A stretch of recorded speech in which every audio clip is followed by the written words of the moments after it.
ছাগলী যদি আপুনি এৰাল দিয়ে এতিয়াৰে পৰা সাৱধান হওক পথৰ কাষত গৰু ছাগলী এৰাল দিলে আপুনি মহা বিপদত পৰিব জেল পৰ্যন্ত যাবলগীয়া হ'ব পাৰে পথৰ কাষত গৰু ছাগলী এৰাল দিয়া গৰাকীৰ বিৰুদ্ধে কঠোৰ হৈ পৰিছে সৰ্বোচ্চ ন্যায়ালয় কেৱল ইমানেই নহয় গৰাকীবিহীন কুকুৰ গৰু ছাগলীও পথৰ পৰা ৰাষ্ট্ৰীয় ঘাইপথৰ পৰা আঁতৰ কৰিবলৈ নিৰ্দেশনা প্ৰদান কৰিছে সৰ্বোচ্চ ন্যায়ালয়ে যদি ৰাষ্ট্ৰীয় ঘাইপথৰ পৰা গৰাকীবিহীন গৰু ছাগলী কুকুৰ আঁতৰ নকৰে তেতিয়া হলে সৰকাৰি বিষয়া কৰ্মচাৰীও কিন্তু মহা বিপদত পৰিব এই মুহূৰ্তত সবিশেষ খবৰ লৈ আহিছো সৰ্বোচ্চ ন্যায়ালয়ৰ পুনৰ কঠোৰ নিৰ্দেশনা গৰাকীবিহীন কুকুৰ গৰু ছাগলীক লৈ কঠোৰ নিৰ্দেশনা ন্যায়ালয়ৰ বিপদত পৰিব পাৰে সৰকাৰি বিষয়া কৰ্মচাৰী ডাঙৰ খবৰে মুহূৰ্তত আৰু পথৰ কাষত যদি আপুনি গৰু ছাগলী এৰাল দিয়ে আপুনি সাৱধান হওক পদপথ অথবা ঘাইপথত মুক্ত বিচৰণ বন্ধ কৰাৰ নিৰ্দেশ প্ৰদান কৰিছে সৰ্বোচ্চ ন্যায়ালয়ে গৰাকীবিহীন কুকুৰ গৰু ছাগলী আঁতৰ কৰিব লাগিব শীঘ্ৰেই প্ৰতিখন ৰাজ্য চৰকাৰসমূহলৈ এই নিৰ্দেশনা প্ৰদান কৰিছে দেশৰ উচ্চতম ন্যায়ালয় মৌখিকভাৱে এই নিৰ্দেশনা জাৰি কৰিছে ন্যায়ালয় মৌখিকভাৱে নিৰ্দেশনা প্ৰদান কৰিছে প্ৰতিখন ৰাজ্যৰ চৰকাৰলৈ দুৰ্ঘটনা ৰোধ আৰু পাৰিপাৰ্শ্বিকতাৰ প্ৰতি লক্ষ্য ৰাখি এই নিৰ্দেশনা প্ৰদান কৰিছে সৰ্বোচ্চ ন্যায়ালয়ে নিৰ্দেশনা নামানিলে জগৰীয়া হ'ব বিভাগীয় বিষয়া কৰ্মচাৰী ইতিমধ্যে ঘৰচীয়া জীৱ-জন্তুক লৈ বলবৎ বিশেষ নীতি নিয়ম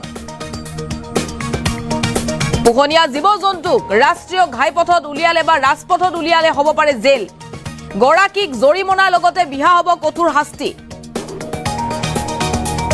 পুনৰ গৰাকীবিহীন কুকুৰ গৰু ছাগলীক লৈ কঠোৰ হৈ পৰিছে সৰ্বোচ্চ ন্যায়ালয় আৰু ইয়াৰ পূৰ্বে যিহেতু সৰ্বোচ্চ ন্যায়ালয় ইয়াক লৈ কঠোৰ হৈ পৰা পৰিলক্ষিত হৈছিল এইবাৰ গৰাকীবিহীন যিসমূহ কুকুৰ বা গৰু ছাগলী ঘাইপথত মুক্ত বিচৰণ কৰি থকা দেখিবলৈ পোৱা যায় যাৰ বাবে দুৰ্ঘটনা হৈ আহিছে দুৰ্ঘটনা ৰোধ কৰাৰ উদ্দেশ্যে আৰু পাৰিপাৰ্শ্বিকতা বৰ্তাই ৰখাৰ উদ্দেশ্যে সৰ্বোচ্চ ন্যায়ালয়ৰ নিৰ্দেশনা মৌখিকভাৱে নিৰ্দেশনা প্ৰদান কৰিছে সৰ্বোচ্চ ন্যায়ালয়ে যদি ঘাইপথৰ পৰা গৰু ছাগলী কুকুৰ সমূহ আঁতৰ নকৰে তেতিয়া হলে বিভাগীয় বিষয়া কৰ্মচাৰী বিপদত পৰিব ইয়াৰ পূৰ্বে গৰু ছাগলীৰ গৰাকীক লৈ কঠোৰ নিৰ্দেশনা প্ৰদান কৰিছিল সৰ্বোচ্চ ন্যায়ালয়ে বিভিন্ন সময়ত পথৰ কাষত গৰু ছাগলী বান্ধি থোৱা দেখিবলৈ পোৱা যায় বা এৰাল দিয়া দেখিবলৈ পোৱা যায় যাৰ বাবে দুৰ্ঘটনা সংঘটিত হৈ আহিছিল সৰ্বোচ্চ ন্যায়ালয়ৰ এই ঘটনা দৃষ্টিগোচৰ হোৱাৰ পাছত বা অভিযোগ দাখিল কৰাৰ পাছত সৰ্বোচ্চ ন্যায়ালয়ে কঠোৰ নিৰ্দেশনা প্ৰদান কৰিছিল আৰু পোহনীয়া জীৱ-জন্তুক ৰাজপথত উলিয়ালে জেল পৰ্যন্ত হ'ব পাৰে বুলি কোৱা হৈছিল জৰিমনা বিহা হ'ব তেনে গৰাকীক আৰু গৰাকীবিহীন কুকুৰ গৰু ছাগলী আঁতৰাবলৈ নিৰ্দেশনা প্ৰদান কৰিছে মৌখিকভাৱে নিৰ্দেশনা জাৰি কৰিছে সৰ্বোচ্চ ন্যায়ালয়ে দুৰ্ঘটনা ৰোধ পাৰিপাৰ্শ্বিকতাৰ প্ৰতি লক্ষ্য ৰাখি নিৰ্দেশনা পদপথ অথবা ঘাইপথত মুক্ত বিচৰণ বন্ধ কৰাব লাগিব কুকুৰ আৰু গৰু ছাগলীৰ এই নিৰ্দেশনা প্ৰদান কৰিছে ন্যায়ালয় আৰু বিভাগীয় বিষয়া কৰ্মচাৰীসকলক এই দায়িত্ব দিছে এই নিৰ্দেশনা প্ৰদান কৰিছে অন্যথা চৰকাৰী বিষয়া কৰ্মচাৰীসকলৰ বিপদ হ'ব প্ৰতিখন ৰাজ্য চৰকাৰসমূহলৈ সৰ্বোচ্চ ন্যায়ালয়ৰ এই নিৰ্দেশনা দুৰ্ঘটনা ৰোধ কৰাৰ উদ্দেশ্যে সৰ্বোচ্চ ন্যায়ালয়ে নিৰ্দেশনা প্ৰদান কৰিছে প্ৰতিখন ৰাজ্যৰ চৰকাৰলৈ প্ৰতিখন ৰাজ্যৰ চৰকাৰে এই বিষয়ত দৃষ্টি দিব লাগিব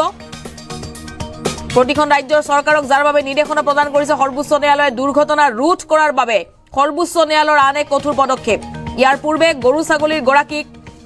কঠোৰ নিৰ্দেশনা দিছিল যে ৰাষ্ট্ৰীয় ঘাইপথৰ কাষত যাতে গৰু ছাগলী বান্ধি নিদিয়ে বা এৰাল নিদিয়ে আৰু যদি তেনে কৰে কোনো গৰাকীয়ে তেতিয়া হলে সেই গৰাকীৰ জেল পৰ্যন্ত হ'ব পাৰে বৃহৎ পৰিমাণৰ জৰিমনা বিহা হ'ব বুলি কোৱা হৈছিল আৰু এইবাৰ পুনৰ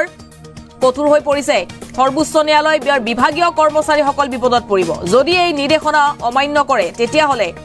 বিভাগীয় কৰ্মচাৰীসকলৰ মহা বিপদ হ'ব বুলি জানিব পৰা গৈছে আৰু সৰ্বোচ্চ ন্যায়ালয়ে দুৰ্ঘটনা ৰোধ কৰিবলৈ আৰু পাৰিপাৰ্শ্বিকতা বৰ্তাই ৰাখিবলৈ পুনৰবাৰ